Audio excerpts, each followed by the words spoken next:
THEMIS is the largest trial of diabetes to date. I don't mean an antiplatelet therapy, I mean the entire field. 19,000 patients with diabetes and coronary artery disease defined angiographically, treated with a stent, treated with bypass surgery, or treated medically. And it turned out 58% of patients were treated with PCI in the past. So that's the biggest subgroup. So, and that's what THEMIS PCI refers to. But in the overall THEMIS, patients were randomized to ticagrelor versus placebo on top of aspirin. And the trial was a positive trial with a 10% reduction in cardiovascular death, MI stroke, that was statistically significant. That was the overall THEMIS trial. For the classic intent to treat analysis, if one's willing to look at on-treatment analyses, the results are even stronger and more robust in terms of magnitude of benefit and statistical significance. The overall trial showed significant reductions in MI, in ischemic stroke, in ST elevation MI, in amputation and acute limb ischemia. So really the full spectrum of non-fatal ischemic events was significantly reduced with ticagrelor versus placebo on top of aspirin and THEMIS. Now, THEMIS PCI, looking at the 58% of patients with a history of prior PCI, largely stenting, there was an even larger reduction of 15% relative risk reduction, again, statistically significant. And there, if we're willing to go into things like on-treatment analyses, where the patient's actually taking, adherent, not having side effects, there was even a reduction in all-cause mortality that was significant. Now, there was a bleeding price to pay, as one would expect for ticagrelor versus a placebo. It would be inconceivable that there not be an increase in bleeding. The overall trial, there was over a doubling of rates of major bleeding. That was true both in THEMIS and THEMIS PCI. In THEMIS overall, really in the non-PCI patients, there was a signal towards more intracranial bleeding. In fact, it was significantly more intracranial bleeding, and that was largely due to subdural hematomas, largely due to falls.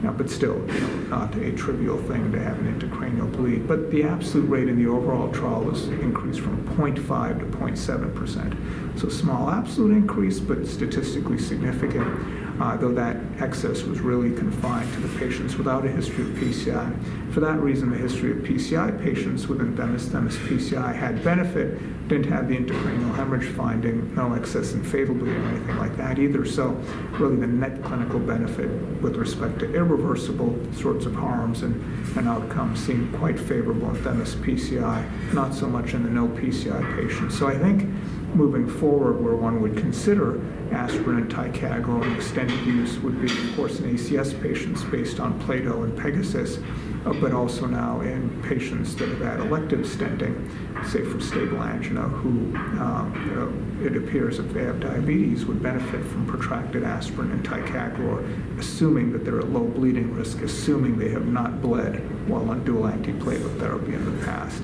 So that really sums up THEMIS and THEMIS PCI. Now, one other trial that was just presented very recently, at least compared to the data this taping a couple of days ago, was the Twilight trial, which examined high-risk PCI patients randomized to aspirin and ticagrelor. Everyone got it for 3 months, but then the randomization at that point, patients will either get did get ticagrelor monotherapy or continuation of aspirin ticagrelor for a year.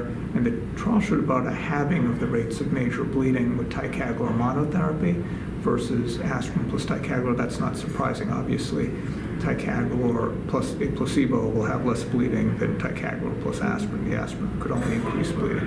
So that's interesting to see, but not at all unexpected. What was interesting and informative from the trial was the rate of ischemic events were essentially similar in both arms. So that's some support that after 3 months, assuming the patients tolerated things well, not having any problems with bleeding, with dyspnea, which is another side effect of ticagrelor, not having recurrent ischemic events there, in that sort of patient who was then randomized to the ticagrelor monotherapy or the ticagrelor plus aspirin, ticagrelor monotherapy looks pretty good. So for some patients, that might be an option as well.